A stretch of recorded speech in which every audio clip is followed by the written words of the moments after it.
Hello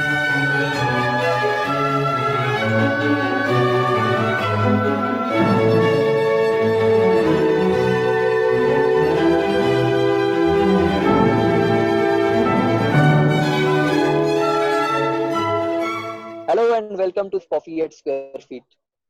square feet Chhattisgarh का सबसे बड़ा रिटेल चेन स्टोर है जिसमें हम टाइल्स, सैनिटरी वेयर और ग्रेनाइट्स में डील करते हैं। रायपुर, बिलासपुर और कवर्धा में हमारा दो बहुत ही सिंपल मोटो है: हर घर को खास बनाना और हर कस्टमर के चेहरे में एक स्माइल पहुंचाना। मेरा नाम करण गांधी है और हम अपने कस्टमर्स के डाउट्स को क्लियर करने के लिए एक नया प्रोग्राम चालू किए हैं जो कि कॉफी एट स्क्वायर फीट कहलाता है, जिसमें हम छत्तीसगढ़ के top interior designers and architects का इंटरव्यू लेते हैं और अपने कस्टमर्स के जेनरिक डाउट्स को क्लियर करने की एक कोशिश कर रहे हैं। आज हमारे साथ जो जुड़ रहे हैं उनका नाम है mister Swapnil Jaggi. He is a brand name himself. इन्होंने बहुत कम टाइम में एक बहुत अच्छा नाम बनाया है। Welcome sir. Welcome, thank you so much. तो moving on to the rapid fire round. Sir, yes हमारे हमारी ऑडियंस ये जानना चाहती है कि घर की जब रजिस्ट्री होती है यस उसके बाद जो सबसे इम्पोर्टेंट पेपर होता है, जो सबसे इम्पोर्टेंट प्लान होता है, that is a floor plan. तो या आपके हिसाब से वो कौन से बहुत ही इम्पोर्टेंट पॉइंट्स हैं जो हर एक कस्टमर को, हर एक क्लाइंट को अपने दिमाग में रखने चाहिए while they are going through this plan, basically when they are planning for a floor plan actually? Well Karan, if I tell you, floor plan actually सबसे इम्पोर्टेंट पार्ट होता है किसी भी घर बनाने के लिए, because it is the main thing. इसके बेस में ही सब चीजें बनती है। सो जिस तरीके से घर बनेगा उसका बेस वही फ्लोर प्लान रहता है। तो इट इज वेरी इंपॉर्टेंट कि क्लाइंट को सबसे पहले क्लियर हो कि उसकी रिक्वायरमेंट्स क्या है। When a client is clear कि उसको क्या चाहिए क्या नहीं चाहिए, उसकी रिक्वायरमेंट्स कैसी है, किस किस्म की चीजें उसको पसंद है, वो उसके पास डेटा होना जरूरी है। अगर ये क्लाइंट को क्लियर है कि उसकी रिक्वायरमेंट्स क्या है या नहीं भी है, तो वो हमसे डिस्कशन करके अपनी रिक्वायरमेंट्स को समझे।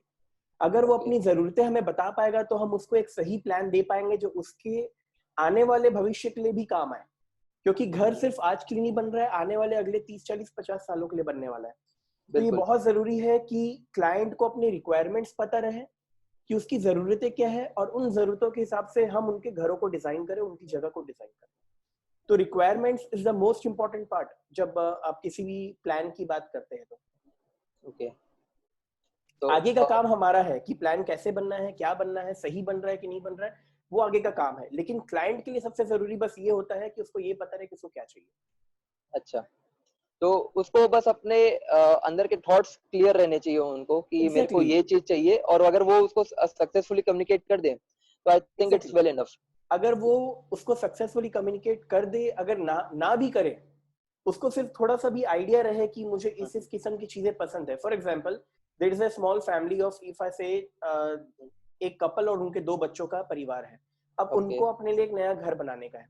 तो उनकी रिक्वायरमेंट्स वहां पे उनको पता होना चाहिए कि हमें अपने दोनों बच्चों के लिए एक रूम चाहिए, हमारे लिए एक रूम चाहिए, एक उनके लिए स्टडी रूम चाहिए, एक लिविंग हॉल चाहिए, किचन चाहिए।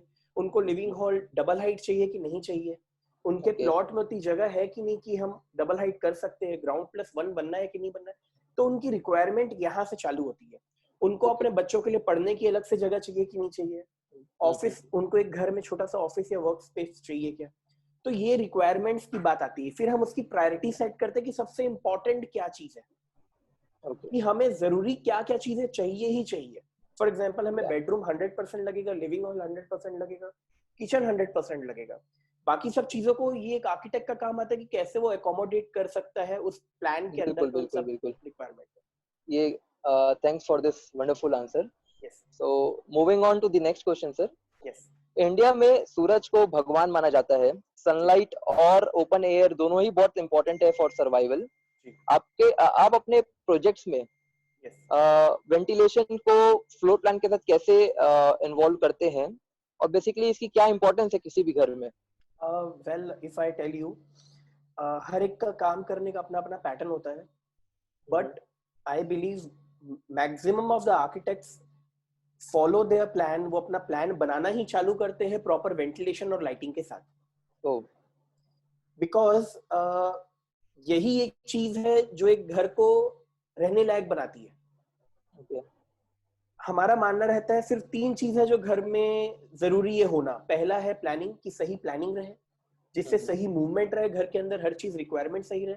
दूसरा होता है सनलाइट, तीसरा होता है वेंटिलेशन। तो ये जो 2 पॉइंट है ये सबसे इंपॉर्टेंट पार्ट है पूरे घर में। इट एक्चुअली देखा जाए तो 66% पार्ट वही है एक सही प्लान बनने का, क्योंकि एक सही लाइटिंग और वेंटिलेशन ही है कि आप एक 4 दीवारों के अंदर पे रह सकते हो। अगर घर के अंदर सही वेंटिलेशन नहीं है तो एक इंसान जो सांस लेता है वो अंदर पे नहीं रह सकता, एनी लिविंग बीइंग अंदर पे नहीं रह सकता। तो इट इज वेरी इंपॉर्टेंट कि सही क्रॉस वेंटिलेशन रहे, सही लाइटिंग रहे, कि जब तक आसमान में सूरज है, बाहर सूरज है, तब तक घर के अंदर रोशनी रहे। बिल्कुल। तो ये सब कुछ चीजें हैं जिसके कारण आप एक किसी भी 4 दीवारी के अंदर रह सकते हैं। तो it is the most important part. और हमारी प्लानिंग, मैं जिस किस्म से हमारे ऑफिस में जिस किस्म से प्लानिंग हम करते हैं, हमारा तो बेस लाइन ही चालू होता है कि सबसे पहले हम सही वेंटिलेशन और लाइटिंग को कंसेप्ट में लाए, so that it gives a livelihood. एक घर के अंदर रहने का एक मजा भी अलग रहे, एक अपने को अंदर पे बहुत कोजी फील भी आए। अदरवाइज घुटन वाली फीलिंग आती है अगर सही वेंटिलेशन लाइटिंग नहीं रहती है तो। ये तो बहुत अच्छी जानकारी थी सर। यस। और तो जैसे कि एक गाना बना था, मेरे सामने वाली खिड़की में एक चांद का टुकड़ा रहता है। चांद का तो यस। पता नहीं, बट वो खिड़की का कितना बड़ा इंपॉर्टेंस है वो आज डेफिनेटली आपसे पता चल रहा है हमें। खिड़की बहुत इंपॉर्टेंट पार्ट है, बिना खिड़की बिल्कुल के कुछ बिल्कुल नहीं हो सकता। विंडोज बिल्कुल is something which is very important बिल्कुल फॉर एवरीवन। बिल्कुल। इनफैक्ट मैं अभी कुछ फ्लैट्स विजिट किया था, वहां पे उन यस। लोगों ने ढंग से वेंटिलेशन प्लान आउट नहीं किया, तो इट जी। Was becoming suffocating. एग्जैक्टली। तो yeah and and we feel moving it on to very the immediately, हमें तुरंत पता चल यस जाता है कि कहाँ पे हम रह डेफिनेटली सकते हैं कि नहीं। जी। Definitely definitely. And moving on to the third question sir, ya. आज की डेट में इंटीरियर डिजाइनिंग एक लग्जरी नहीं, एक नेसेसिटी बनते जा रहा है यस। मोस्ट ऑफ दी घरों में। यस। तो सर आपके हिसाब से अभी what are the latest designing styles जो सबसे ज्यादा अभी फॉलो हो रहे हैं? Okay, first of all I will improvise the point. Okay. Interior designing एक नीड इस रीजन से बन रही है क्योंकि बेसिकली इंटीरियर डिजाइनिंग या किसी भी किस्म की डिजाइनिंग को हम बात करें, वो हमारी रिक्वायरमेंट्स के लिए बनती है, हमारी जरूरतों को पूरा करने के लिए बनती है। हम या मैक्सिमम लोग ये समझते हैं कि इंटीरियर डिजाइनिंग सिर्फ एस्थेटिक्स का काम करती है कि दिखने में कैसा लग रहा है रूम, लेकिन वो चीज यकीन माने सिर्फ 10% का रोल करता है। बाकी का जो 90% है वो आपकी जरूरतों को पूरा करने का काम करता है। आपकी जो अच्छा। किस्म की रिक्वायरमेंट्स है, आपको फर्नीचर्स कैसे चाहिए, आपका स्ट्रक्चर कैसा है, आपके हिसाब से चीजों को बनाया जाता है। ये उसके तो आपने बाद बहुत कहीं सही जाके, पॉइंट बोला है। यस, उसके बाद कहीं जाके बनता है कि वो दिखने में कैसा बन रहा है। बिकॉज देखिए, हम्म। हर चीज अच्छी रहती है, बिल्कुल दुनिया में कोई ऐसी चीज नहीं बनी है जो बुरी बनी हो। बस ये जरूरत ये रहती है कि सही चीज को सही जगह में सही तरीके से रखने की जरूरत होती है, वही होती है बिल्कुल। डिजाइनिंग। आप एक बेकार से बेकार चीज को भी उठा के सही जगह में रख दो तो एक आर्टवर्क बन जाता है। तो बिल्कुल बहुत जरूरत है, बहुत जरूरी है कि डिजाइन में कहीं ना कहीं पे हमें ये सेंस रखना जरूरी है कि हम हर सही जगह में सही चीजों को रखा जाए। वो सबसे बिल्कुल बड़ी जरूरत है। अब आते हैं मुद्दे में कि different type of design styles जैसे आपने बताया, वो क्या अभी ट्रेंड में है या क्या सबको फॉलो करना चाहिए। मुझे लगता है हमारे देश का कल्चर इतना रॉयल है, इतना रिच है, या इतना बिल्कुल ज्यादा अपन बताएं अगर कल्चरली अपन बहुत रिच है अपने देश के लिए, तो हम अगर चाहे बिल्कुल तो हमारे देश के अंदर ही कम से कम 50-100 किस्म की स्टाइल्स निकल सकती है। आप हर सेक्शन में जाओ, आपको अलग अलग स्टाइलें दिखेगी। मेनली क्या हाँ। फर्क पड़ता है कि आपका बैकग्राउंड क्या है, आपका टेस्ट आपके अंदर पे है। हम्म। हम प्रिफर करते हैं कि आपकी कल्चर को लेते हुए हम एक नया एलिमेंट उसके अंदर डाले, जिसको हम बोलते हैं कंटेम्प्रेरी इंटीरियर डिजाइनिंग या contemporary designs.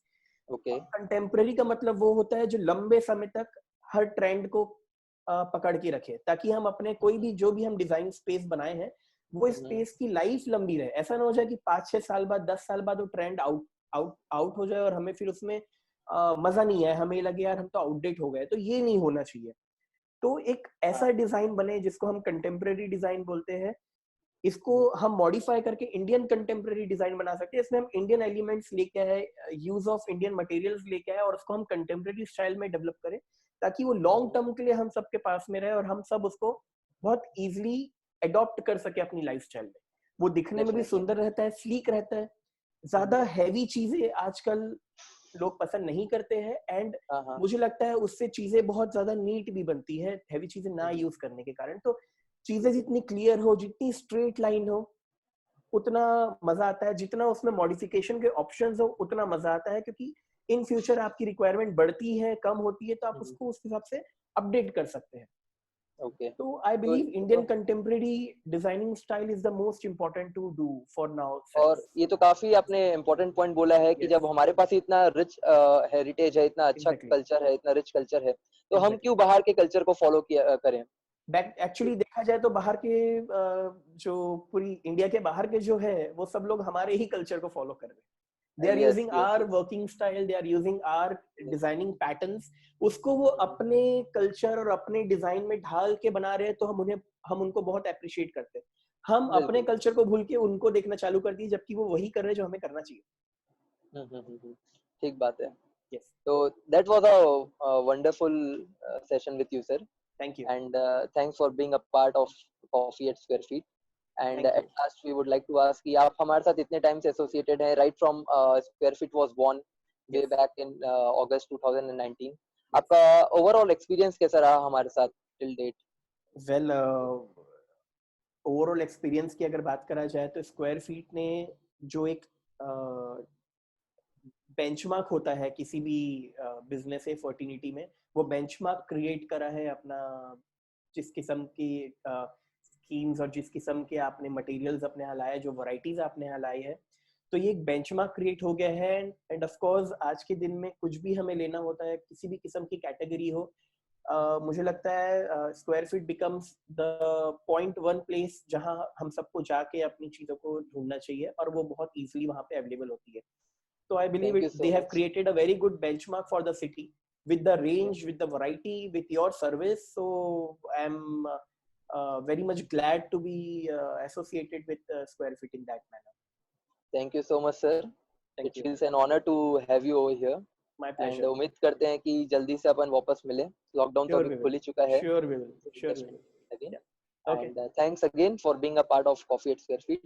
Thank you. Stay safe, stay healthy, Yes. and keep Everyone watching else. Coffee at Square Feet. Thank Yeah. you so much. Thank you. My pleasure. Bye bye. Bye bye.